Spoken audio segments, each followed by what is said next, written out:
بسم اللہ الرحمن الرحیم۔ السلام علیکم۔ دجال سے بھی خطرناک چیز۔ حضرت ابو سعید خدری کا بیان ہے کہ رسول اللہ صلی اللہ علیہ وآلہ وسلم ہمارے پاس تشریف لائے جبکہ ہم مسیح دجال کا ذکر کر رہے تھے۔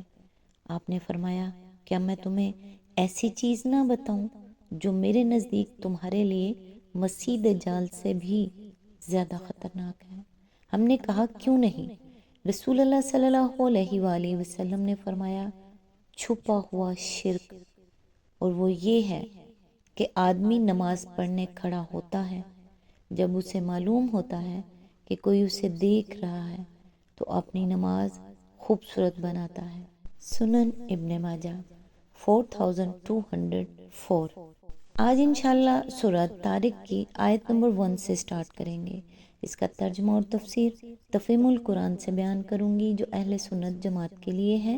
سورہ طارق قرآن مجید کی 46ویں یعنی 86 نمبر سورت ہے۔ اس کی ٹوٹل آیات 17 ہیں۔ یہ ایک مکی سورت ہے۔ اس سورت کا نام پہلی آیت میں ذکر ہونے والے لفظ الطارق سے لیا گیا ہے، جس کے معنی ہے رات کو آنے والا یا چمکنے والا ستارہ۔ سورۃ طارق میں اللہ تعالیٰ نے آسمان اور چمکتے ہوئے ستارے کی قسم کھا کر انسان کو اس کی تخلیق پر غور و فکر کی دعوت دی ہے۔ اس میں بیان کیا گیا ہے کہ انسان کو ایک معمولی پانی یعنی نطفے سے پیدا کیا گیا اور اللہ تعالیٰ ہر چیز پر پوری قدرت رکھتا ہے۔ اس صورت میں قیامت کے دن کا بھی ذکر ہے جب انسان کے پوشیدہ راز ظاہر کر دیے جائیں گے اور اسے اپنے اعمال کا حساب دینا ہوگا۔ مزید یہ کہ قرآن پاک کی عظمت اور اس کی سچائی کو واضح کیا گیا ہے کہ یہ کوئی مذاق یا بیکار بات نہیں بلکہ ایک فیصلہ کن کلام ہے۔ یہ صورت ہمیں یاد دلاتی ہے کہ اللہ تعالیٰ ہر انسان کے اعمال سے باخبر ہے اور انسان کو چاہیے کہ وہ اپنی زندگی اللہ کے احکام کے مطابق گزارے، کیونکہ ایک دن اسے اپنے رب کے حضور پیش ہونا ہے۔ تو آئیے سٹارٹ کرتے ہیں آیت نمبر 1 سے۔ اعوذ باللہ من الشیطان الرجیم، بسم اللہ الرحمن الرحیم۔ قسم ہے آسمان کی اور رات کو نمودار ہونے والے کی۔ آیت نمبر 2، اور تم کیا جانو کہ وہ رات کو نمودار ہونے والا کیا ہے۔ آیت نمبر 3، چمکتا ہوا تارا۔ آیت نمبر 4، کوئی جان ایسی نہیں ہے جس کے اوپر کوئی نگہبان نہ ہو۔ اس کی تفسیر ہے، نگہبان سے مراد خود اللہ تعالیٰ کی ذات ہے جو زمین و آسمان کی ہر چھوٹی بڑی مخلوق کی دیکھ بھال اور حفاظت کر رہی ہے، جس کے وجود میں لانے سے ہر شے وجود میں آئی ہے، جس کے باقی رکھنے سے ہر شے باقی ہے، جس کے سنبھالنے سے ہر شے اپنی جگہ سنبھلی ہوئی ہے، اور جس نے ہر چیز کو اس کی ضروریات بہم پہنچانے اور اسے ایک مدت مقررہ تک آفات سے بچانے کا ذمہ لے رکھا ہے۔ اس بات پر آسمان کی اور رات کی تاریکی میں نمودار ہونے والے ہر تارے اور سیارے کی قسم کھائی گئی ہے۔ النجم الثاقب کا لفظ اگرچہ لغت کے اعتبار سے واحد ہے لیکن مراد اس سے ایک ہی تارہ نہیں ہوتا بلکہ تاروں کی جنس ہے۔ یہ قسم اس معنی میں ہے کہ رات کو آسمان میں یہ بے حد و حساب تارے اور سیارے جو چمکتے ہوئے نظر آتے ہیں، ان میں سے ہر ایک کا وجود اس امر کی شہادت دے رہا ہے کہ کوئی ہے جس نے اسے بنایا ہے، روشن کیا ہے، فضا میں معلق رکھ چھوڑا ہے اور اس طرح اس کی حفاظت و نگہبانی کر رہا ہے کہ نہ وہ اپنے مقام سے گرتا ہے، نہ بے شمار تاروں کی گردش کے دوران میں وہ کسی سے ٹکراتا ہے اور نہ کوئی دوسرا تارا اس سے ٹکراتا ہے۔ آیت نمبر 5، پھر ذرا انسان یہی دیکھ لے کہ وہ کس چیز سے پیدا کیا گیا ہے۔ اس کی تفسیر ہے، عالم بالا کی طرف توجہ دلانے کے بعد اب انسان کو دعوت دی جا رہی ہے کہ وہ خود ذرا اپنی ہستی ہی پر غور کر لے۔ وہ کس طرح پیدا کیا گیا ہے، کون ہے جو باپ کے جسم سے خارج ہونے والے اربوں جرثوموں میں سے ایک جرثوم میں اور ماں کے اندر سے نکلنے والے بکثرت بیضوں میں سے ایک بیضے کا انتخاب کر کے دونوں کو کسی وقت جوڑ دیتا ہے اور اس سے ایک خاص انسان کا استقرار حمل واقع ہو جاتا ہے۔ پھر کون ہے جو استقرار حمل کے بعد ماں کے پیٹ میں درجہ بدرجہ اسے نشو نما دے کر اسے اس حد کو پہنچاتا ہے کہ وہ ایک زندہ بچے کی شکل میں پیدا ہوتا؟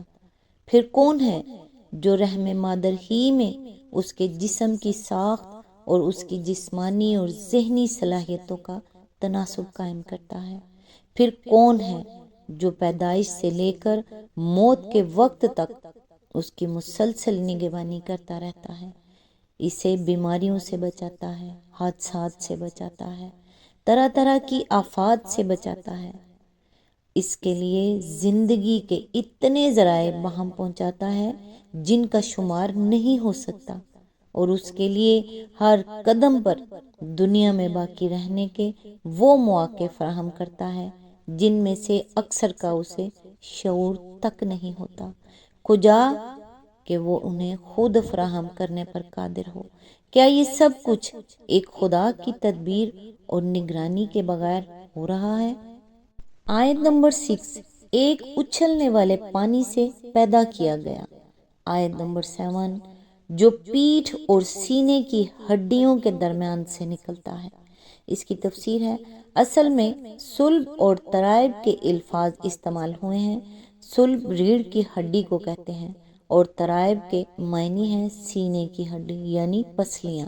چونکہ عورت اور مرد دونوں کے مادہ تولید انسان کے اس دھڑ سے خارج ہوتے ہیں جو صلب اور سینے کے درمیان واقع ہے، اس لیے فرمایا گیا ہے کہ انسان اس پانی سے پیدا کیا گیا ہے جو پیٹھ اور سینے کے درمیان سے نکلتا ہے۔ یہ مادہ اس صورت میں بھی پیدا ہوتا ہے جبکہ ہاتھ اور پاؤں کٹ جائیں، اس لیے یہ کہنا صحیح نہیں ہے کہ یہ انسان کے پورے جسم سے خارج ہوتا ہے۔ در حقیقت جسم کے اعضاء رئیسہ اس کے ماخذ ہیں اور وہ سب آدمی کے دھڑ میں واقع ہیں۔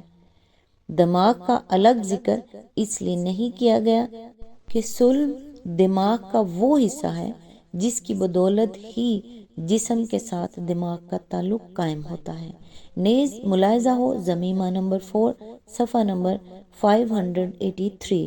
آیت نمبر 8، یقیناً وہ خالق اسے دوبارہ پیدا کرنے پر قادر ہے۔ اس کی تفسیر ہے، یعنی جس طرح وہ انسان کو وجود میں لاتا ہے اور استقرار حمل کے وقت سے مرتے دم تک اس کی نگہبانی کرتا ہے، یہی اس بات کا کھلا ہوا ثبوت ہے کہ وہ اسے موت کے بعد پلٹا کر پھر وجود میں لا سکتا ہے۔ اگر وہ پہلی چیز پر قادر تھا اور اسی قدرت کی بدولت انسان دنیا میں زندہ موجود ہے، تو آخر کیا معقول دلیل یہ گمان کرنے کے لیے پیش کی جا سکتی ہے کہ دوسری چیز پر وہ قادر نہیں ہے؟ اس قدرت کا انکار کرنے کے لیے آدمی کو سرے سے اس بات ہی کا انکار کرنا ہوگا کہ خدا اسے وجود میں لایا ہے، اور جو شخص اس کا انکار کرے اس سے کچھ بعید نہیں کہ ایک روز اس کے دماغ کی خرابی اس سے یہ دعویٰ بھی کرا دے کہ دنیا کی تمام کتابیں ایک حادثے کے طور پر چھپ گئی ہیں، دنیا کے تمام شہر ایک حادثے کے طور پر بن گئے ہیں، اور زمین پر کوئی اتفاقی حادثہ ایسا ہو گیا تھا جس سے تمام کارخانے بن کر خود بخود چلنے لگے۔ حقیقت یہ ہے کہ انسان کی تخلیق اور اس کے جسم کی بناوٹ اور اس کے اندر کام کرنے والی قوتوں اور صلاحیتوں کا پیدا ہونا اور اس کا ایک زندہ ہستی کی حیثیت سے باقی رہنا ان تمام کاموں سے بدرجہ زیادہ پیچیدہ عمل ہے جو انسان کے ہاتھوں دنیا میں ہوئے اور ہو رہے ہیں۔ اتنا بڑا پیچیدہ عمل اس حکمت اور تناسب اور تنظیم کے ساتھ اگر اتفاقی حادثے کے طور پر ہو سکتا ہو تو پھر کون سی چیز ہے جسے ایک دماغی مریض حادثہ نہ کہہ سکے؟ آج تک کے لیے بس اتنا ہی، نیکسٹ انشاءاللہ آیت نمبر 9 سے سٹارٹ کریں گے۔ اللہ تعالیٰ سے دعا ہے، اے میرے پروردگار، تو ہمارے اندر کی اذیتوں کو جانتا ہے، ہم تیرے کمزور بندے ہیں۔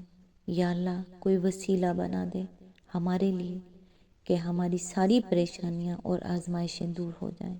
تو ہمارا رب ہے، ایک ہی تو ہمارا آسرا ہے، رحم فرما دے میرے مولا، آمین یا رب العالمین۔ نیکسٹ ویڈیو تک کے لیے دعاؤں میں یاد رکھیے گا۔ اللہ حافظ۔